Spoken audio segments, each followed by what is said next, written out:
ঘরে ফেরা কি এতটা কঠিন? ঘর তো আর আকাশ নয়, ফিরতে গেলে পাখি হতে হয়। পাখির মতো দুটো ডানা থাকতে হয়। পায়ে হেঁটে এত দূরেও যাওয়া যায় অভিরূপ, যেখান থেকে ফিরতে গেলে আকাশ পেরোতে হয়। শূন্য অপেক্ষায়ও একটা খাঁ খাঁ নক্ষত্রের তাপ থাকে অভিরূপ।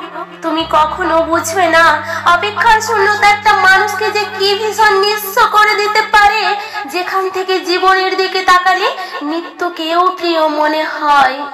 অথচ প্রত্যেক দিন এই ক্ষত বিক্ষত শূন্যতার ভিতর আমি ফোটায় ফোটায় জড়িয়ে পড়তে দেখেছি আমার নিজের শরীর। অপেক্ষার যন্ত্রণা কি তুমি কখনো অনুভব করেছো অভিরূপ?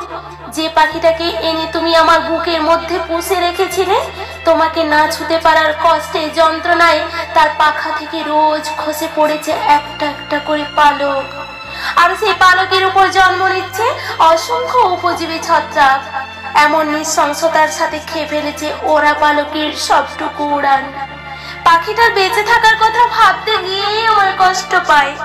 যে চোখে জলের ফোঁটা দেখলে স্বর্ণমুদ্রা বলে রুমালে কুড়িয়ে নিতে, যে চোখের এ প্রান্ত থেকে ও প্রান্তে এখন অশ্বমেধের খরার মতো দাপিয়ে বেড়ায় 13টা নদী, তাদের অবাধ্য স্রোত খড়কুটোর মতো ভাসিয়ে নিয়ে যায় আমার বেঁচে থাকার লক্ষ লক্ষ দিন, আমার ভালো থাকার অসংখ্য সময়।